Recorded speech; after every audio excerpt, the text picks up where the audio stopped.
Right now, the world stands on the edge. Russia is entering phase 0, secretly preparing for a direct war with NATO.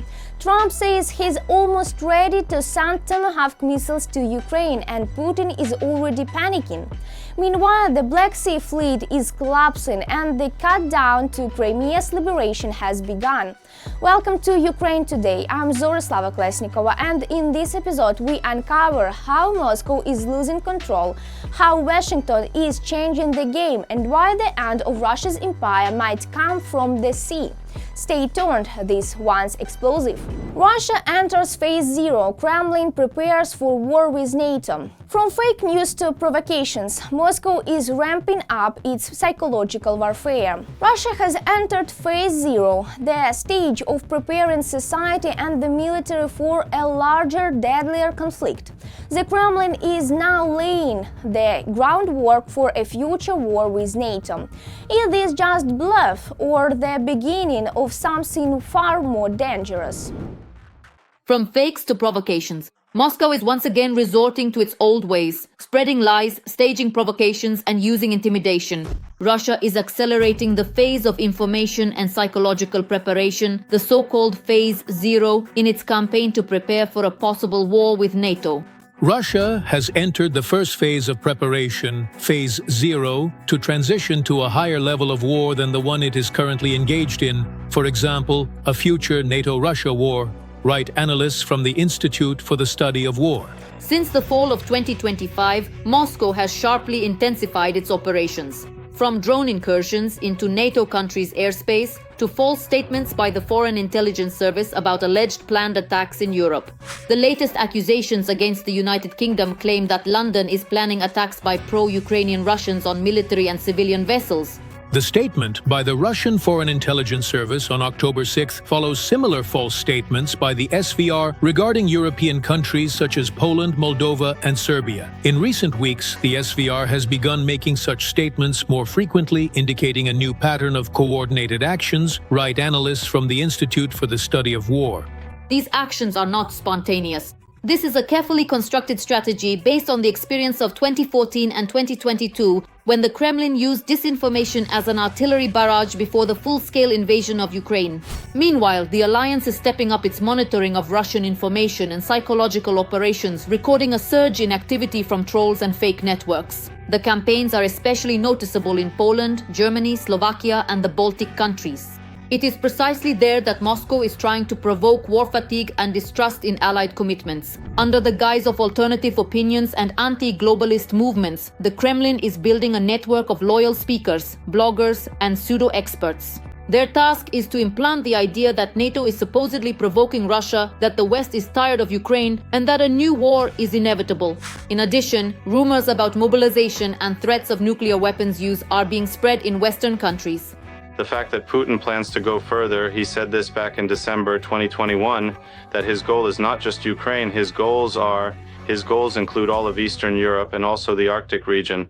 This rhetoric is not just propaganda but a tool of pressure. Moscow is testing the resilience of Western societies, the level of fear, and their readiness to respond. The louder the threat is discussed, the less people believe in it, and the easier it becomes to deliver a real blow, political, economic, or military. Everything that is happening now is pressure on the European Union, on our European partners, to make President Zelensky more accommodating, to get him to agree to the terms of peace proposed by the Russian Federation, such as giving up 2 or 4 regions and so on. All these drones on the territory of the European Union and so on. These are provocations, yes, absolutely right. But these are indeed attempts to put significant pressure on various European countries, on the European Union as a whole, so that they too would be a bit more accommodating, perhaps even more flexible in their overall relations with the Russian Federation. After all, provocations from Russia have not stopped the flow of Russian gas, liquefied Russian gas, and LNG that goes to Belgium, the Netherlands, France, and Spain. None of these countries, as a rule, has declared, we are stopping the purchase of Russian gas. All of this continues. That's why I don't believe in war. For now, one thing is clear. The Kremlin is testing the waters, but no one knows what will happen tomorrow. These actions can easily turn into real strikes. Phase 0 is not a direct attack, but psychological preparation for one.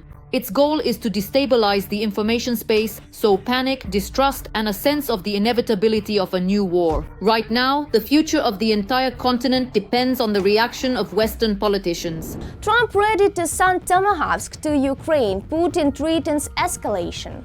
A game-changing decision may be just days away. US President Donald Trump says he's almost made up his mind about giving Ukraine long-range Tomahawk missiles, weapons that could strike deep into Russian territory.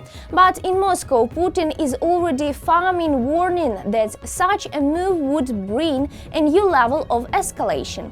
Will Washington move forward, or will Putin's threats stop the US?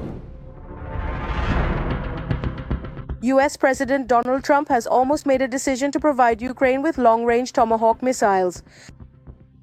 Yes, I've almost made up my mind already, if you think about it. Yes, I think I want to know what they're going to do with them, where they're sending them. I think I'll have to ask that question. At the end of last week, Russian dictator Vladimir Putin stated that the supply of American long-range Tomahawk missiles to Ukraine would lead to an entirely new level of escalation, particularly in relations between Moscow and Washington. Putin called the missiles not exactly modern and noted that providing these missiles to Ukraine would not change the balance of power on the battlefield.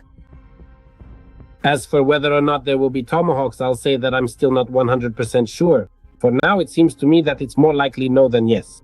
But the very fact that not only have Trump's words changed, but also that there are now reports in the media that the US is considering a much wider range of weapons that they could sell to their European partners for Ukraine, this really does change the rules of the game. And this is yet another form of pressure, primarily on Putin's inner circle, because they are being made to clearly understand that if they were hoping a change of power in the US would bring them victory, that same change of power could bring Ukraine Tomahawks, which could come flying at them. The saga with the transfer of missiles could drag on for several months. This was written by Yehor Chernev, the head of the permanent delegation of the Verkhovna Rada to the NATO Parliamentary Assembly. Because, first and foremost, this is a means of putting pressure on Putin and an attempt to force him to negotiate, and only after that does it serve to strengthen our military capabilities. It's no coincidence that Trump said he has almost made up his mind, that he doesn't want escalation, and that he wants to clarify how these missiles will be used. Chernev insists that the transfer of Tomahawks to Ukraine is a test for Putin and it may be carried out in stages. At each stage, Putin will be given the opportunity to back down and enter into negotiations. Therefore, most likely, the delivery and use of the missiles will be very gradual. Tomahawks is a well-known term, and that's why we're discussing it.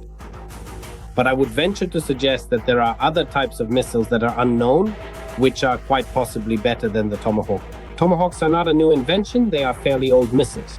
But these newer missiles, whose names wouldn't mean anything to anyone, if Ukraine were to receive those as well, that would undoubtedly be a huge problem for Russia. Putin's lies about negotiations could result in the transfer of Tomahawk missiles to Ukraine. This idea was expressed by former US Special Representative Kurt Volker. Volker believes that Russian President Vladimir Putin personally misled the American president. This refers to Putin's promise to Trump to hold negotiations with Zelensky, which Trump announced at the White House after his meeting with Putin in Alaska. I think there are indications. Then one of these indications is, by the way, the ongoing strikes on Russian oil refineries. Let me remind you, Trump's predecessor Biden, who supported Ukraine, at the same time said, no, let's not have you strike Russian oil refineries. Ukraine stopped doing that. Donald Trump does not support Ukraine in the same way. Moreover, in the first half of the year, it was generally believed that he was actually expressing more pro-Russian rhetoric than pro-Ukrainian. Now he is changing his approach a bit, or maybe not just a bit, but even drastically. Nevertheless, as analysts again point out, there are no restrictions for Ukraine. The Institute for the Study of War writes that if Ukraine is not given Tomahawks, around 2,000 Russian military and industrial targets could be at risk, from Shaheds and Labuga to bombers in Engels. Every voice matters. Join our community, support independent journalism and help us bring you the truth from Ukraine. Become a member of Ukraine today. Join us now. Black Sea felt on its last leg. Crimea cut-down begins. The clock is ticking for Russia's Black Sea Fleet. Ukraine's strikes keep beating deeper, and the end of the occupiers may be closer than Moscow hopes. How many more blows can the fleet take? Will Crimea finally slip from Moscow's grip? And what comes next for the war at sea? Full story in our report. The days of the Russian Black Sea Fleet are numbered. There is less and less time left until the occupiers are completely defeated. This week, Ukraine marks the third anniversary of the first strike on the Crimean Bridge. On October 8, 2022, a powerful explosion rocked the crossing, seriously damaging both the road surface and the railway line.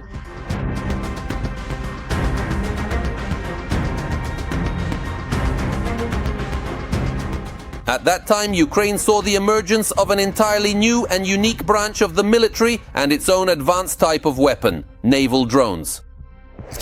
As a result of the incident, automobile traffic on the Crimean Bridge was halted. It was then that the whole world learned what Ukrainian naval drones are capable of. Ukraine demonstrated that its naval drones, here they are, there's probably a picture of what they look like. These naval drones are an effective weapon. Over the past 3 years, Ukrainian naval UAVs have become the masters of the Black Sea. Meanwhile, Putin's much vaunted Black Sea Fleet has been forced to hide from our drones in remote ports. This is essentially a kind of army of the future.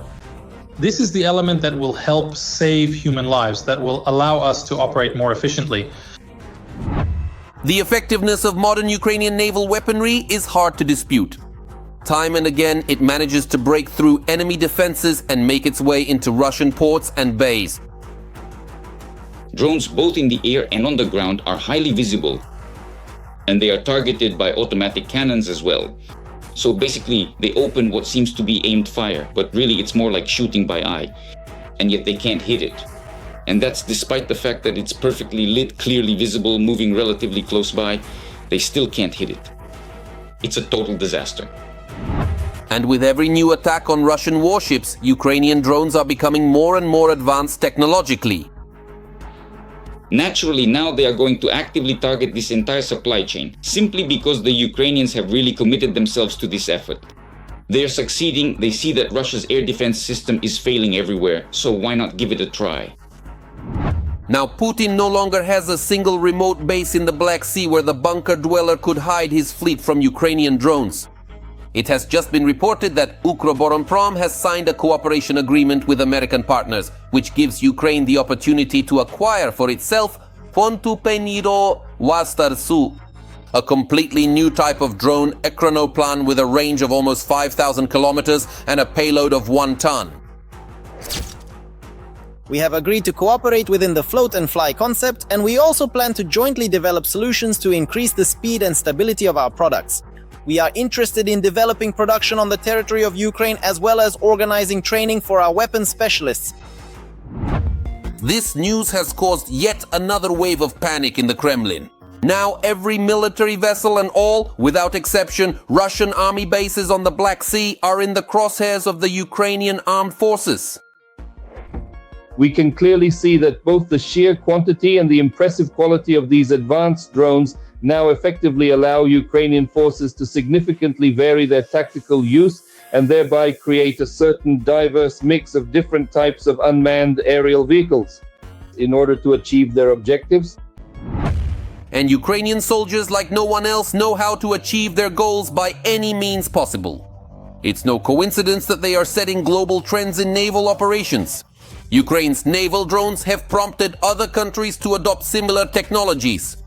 Today, our unmanned boats are the main participants in modern exercises conducted by Portugal. In front of representatives of NATO naval forces with the involvement of dozens of defense and technology companies and their experimental weapons, a 3-week battle is being held for control over a notional 10,000 square miles of ocean. As a result of the prolonged battle at sea, Ukrainian drones demonstrated their highest level of effectiveness. Now, according to military experts, the experience gained by the Ukrainian armed forces will be scaled up in the Black Sea. Ukraine has successfully acquired, and this is indeed confirmed by all recent and unfolding events, a highly effective and potent weapon to decisively counter Russia's long-standing naval monopoly, and in actual fact, has significantly undermined that very monopoly. If a year ago Ukrainian drones had effectively driven the Russian fleets out of Sevastopol, now they will find no peace even in Novorossiysk. the Kremlin is clearly unable to keep up with Ukraine's new maritime technologies. While Russian sailors are training to shoot at surface targets, Mogura drones, for example, are being equipped with machine guns, anti-aircraft, and anti-ship missiles. Some of them are even already serving as miniature aircraft carriers, acting as platforms for launching drones. Such advanced drones can come in various distinct types, and in addition to their individual capabilities, they can be effectively utilized in coordinated swarm tactics to reliably inflict significant damage upon the enemy fleet. By invading Ukraine in 2014, Putin triggered a whole revolution in naval warfare. Over the past 3 years, Ukraine has completely rewritten the course of such battles, and Western experts are already comparing its contribution to the development of naval forces to technological breakthroughs of their time, such as the construction of submarines or even the advent of steam replacing sails on ships. That's all for today on Ukraine Today. If you believe the truth must be louder than Kremlin propaganda, like, comment and subscribe. Want to do more? Become a sponsor and stand with us on the information front line. Your support helps us expose war crimes, reveal the truth and keep Ukrainians' voice strong across the world. Stay informed, stay strong and stay with Ukraine.